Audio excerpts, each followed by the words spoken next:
T'es en train de choisir les composants de ton prochain PC et t'as envie qu'il ait une gueule d'enfer, mais t'as pas envie de débourser trop d'argent. Et la tendance actuelle au niveau des boîtiers, c'est quand même plutôt les boîtiers aquarium. C'est quand même pas mal, ça permet d'avoir un visuel sur ton monstre à peu près sous tous les angles. Le problème, c'est que jusqu'à maintenant, un boîtier au format aquarium, ça coûte quand même plutôt cher. Et là, on a Thermaltake qui débarque ici avec son View 270 TG ARGB, un boîtier aquarium qui est censé être plutôt accessible.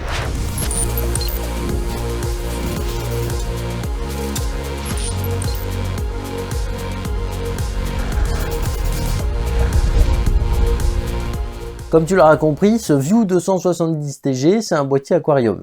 Mais qu'est-ce qui fait qu'il va pouvoir se démarquer des autres, justement? Déjà, souvent, dans la plupart des boîtiers aquarium, le problème qui revient de manière assez récurrente, c'est la ventilation. Parce qu'on a quand même peu de ventilation ou très peu d'ouverture, et donc le PC a tendance à mal respirer. Ici, au niveau du design, Thermaltake, ils ont quand même plutôt travaillé le truc, et du coup, on se retrouve avec un cache-alim totalement ouvert, comme on pouvait le retrouver, par exemple, sur un Lianli LanCool 3, et ça va permettre théoriquement à la carte graphique de mieux respirer et à ton alimentation de vivre un peu mieux. Voilà, pensez aussi à elle, c'est pas parce qu'elle est cachée qu'elle travaille pas. Puis pour ceux qui ont encore du mal à se mettre à jour, pour les HDD aussi, ça fait du bien un petit peu d'air frais, donc ça va leur permettre d'un peu mieux vieillir, même s'il faudra nettoyer plus souvent la poussière, ça permettra d'un peu mieux respirer. Et si on remonte dans le compartiment principal, au niveau du fond du boîtier, on peut déjà mettre deux ventilateurs de 120 mm pour permettre d'apporter un peu d'air frais à la configuration. Et puis en extraction, on peut mettre un ventilateur de 140 mm qui est déjà inclus. Vous pouvez bien évidemment mettre un 120 mm à la place si vous voulez. Et au plafond, vous pouvez mettre jusqu'à 3 ventilateurs de 120 mm. Et vous pourrez également mettre des water cooling allant de 240 à 360 mm en passant par le 280 mm.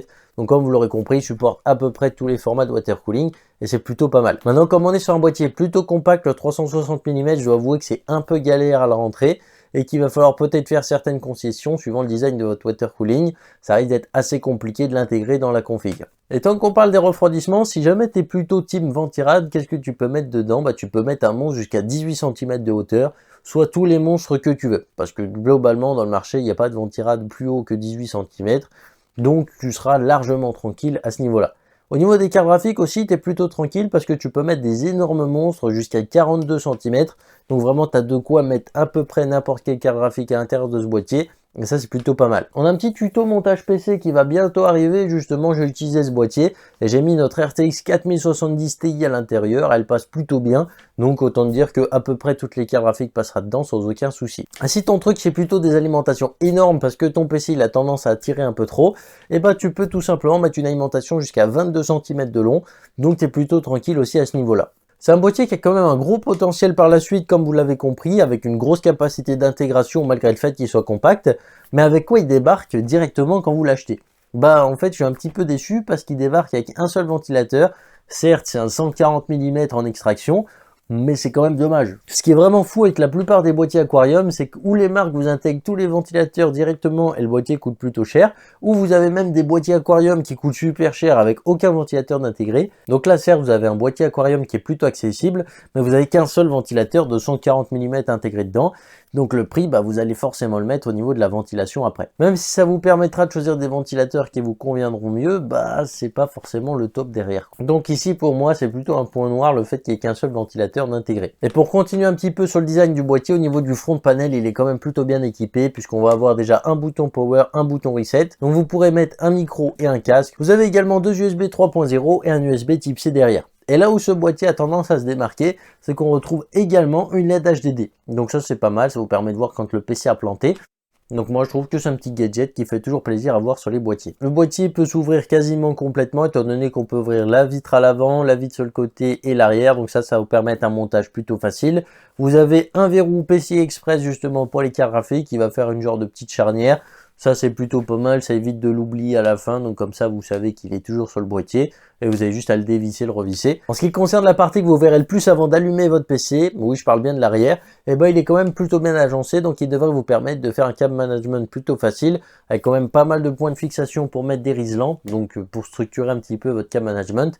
Et vous avez quand même une bonne épaisseur, comme ça vous permettra de fermer la porte avec un peu plus de facilité. Les ouvertures sont plutôt assez grandes, donc elles vous permettront de câbler assez facilement la plupart du boîtier. Les petits défauts que je peux te dire, c'est que au niveau du haut du boîtier, dès que vous mettez un water cooling, c'est impossible de câbler tout le reste. Pour ceux qui ont l'habitude des boîtiers compacts, ça devrait pas trop vous changer parce qu'en général c'est comme ça. Mais pour ceux qui, comme moi, ont l'habitude des très gros boîtiers, c'est différent, hein. C'est un peu plus pénible à brancher le haut du boîtier si jamais tu as mis le water cooling en premier. Donc pense bien à le mettre après avoir branché tout ce qui vient en haut. Bon, parler du boîtier c'est bien, mais on va quand même faire des tests pour voir ce qu'il vaut. Donc on va monter la configuration de test à l'intérieur et analyser un petit peu comment il réagit.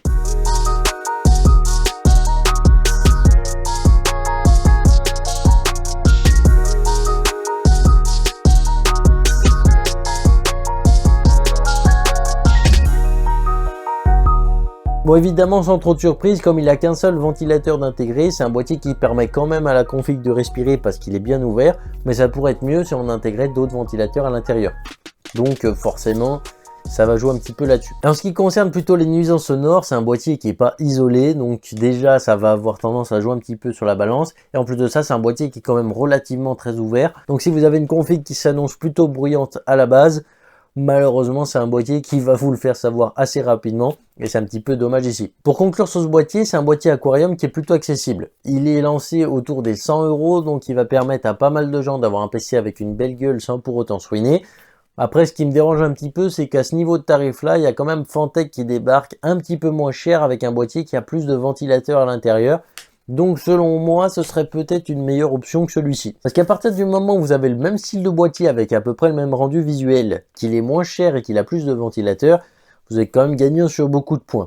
Donc pour moi, déjà, il y a un des concurrents qui s'annonce un petit peu meilleur. Après, pour continuer sur ce boîtier, c'est un boîtier qui, comme je vous l'ai dit, a un rendu visuel qui est vraiment bien. La peinture est bien finie. En plus de ça, il est disponible en noir et en blanc, donc il s'adaptera à beaucoup de configurations.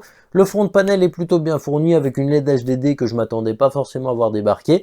En plus de ça, l'avantage c'est que ce front de panel est en un seul bloc et ça, mine de rien, ça vous facilite quand même pas mal le câble management à l'arrière du PC et c'est plutôt pas mal. Pour moi, il y a un petit défaut quand même, c'est que malgré le fait qu'il refroidit parfaitement la configuration que vous mettez, il va quand même retranscrire parfaitement les nuisances sonores de celle-ci.